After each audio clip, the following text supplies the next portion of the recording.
If Citroën have a name for engineering innovation, then its big brother Peugeot is known for conservatism and reliability.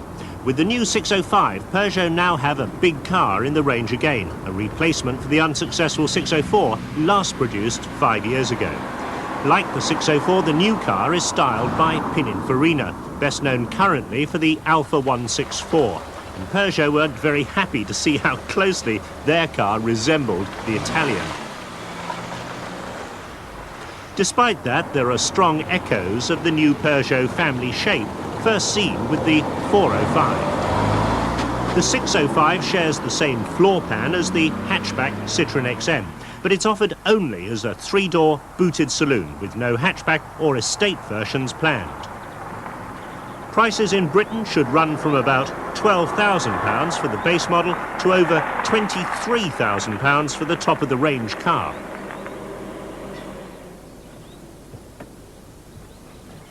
The new 605 range comes with a variety of engine options. There's a new 2-litre unit. It comes in 130 brake horsepower fuel-injected form, and there's also a base-level carburettor engine that develops 115.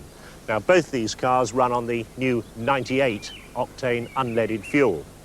But the car that Peugeot say epitomises the 605 is the V6 version. Now, it's an engine we've seen around for a number of years now. It's the old joint Peugeot-Volvo-Renault unit. But it's been modified, and in its latest version, we've also seen it in the Citroën XM. But the engine in this car is something very different. Now, this is the high-performance SV24 version of the 605. As the name implies, it's a 4-valve per cylinder version of the V6. Now, it develops 200 brake horsepower, and Peugeot have gone for a relatively complex way of admitting the fuel-air mixture into those cylinders. There's 3 extra butterfly valves inside this inlet tract, and they open at different points in the rev range to satisfy the engine's demand. It's all controlled by a very complicated computer engine management system that has no less than 450 components, they say.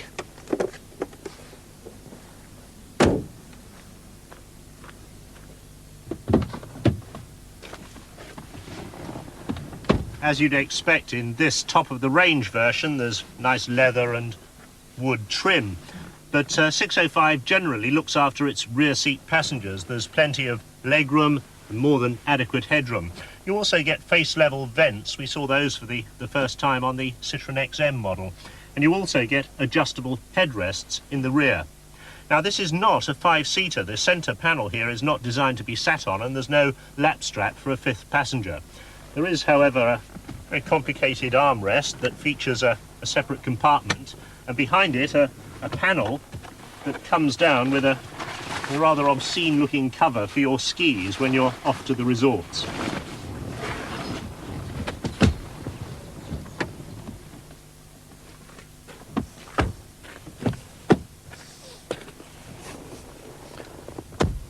The big Peugeots have always had comfortable seats, and the 605 is no exception. Nice to see the lumbar support control at the front here instead of having to grope around under your ribs.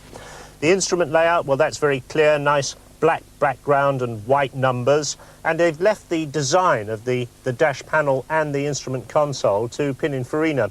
He's chosen to put a row of fairly anonymous-looking switches along here, and one of them is the emergency flashers.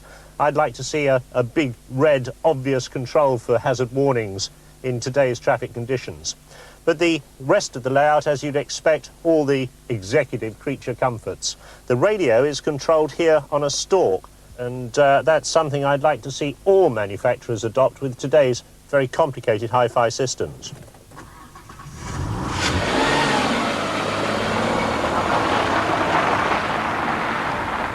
Despite the exotic-sounding specification, 24 valves and 200 brake horsepower, the Peugeot delivers that punch very much in a velvet glove. There's a very even spread of torque from around 1,500 revs right round to almost 5,000, and that delivers the power extremely smoothly. There's no feeling of a Cosworth Sierra with this car, despite the impressive performance. The ride is interesting. Peugeot have gone for electronic control of the dampers, and like the XM, there's a variety of sensors that work out if you're going to accelerate or decelerate or indulge in spirited cornering, and they automatically firm up the ride. The driver can do it independently by pressing a button on the dash, and then the difference between the rather floaty normal ride and this very stiff and rather joggly hard sport ride is very pronounced. Now, in order to get the best possible fuel economy, Peugeot's engine management system cuts the fuel supply at around about 1800 RPM on a trailing throttle. Now, when you're trying to drive smoothly at low speed through town, that can make things rather choppy for your passengers. Peugeot assure me that it only happens on this pre-production car, and that by the time 605s get to Britain in May, it'll all be sorted out.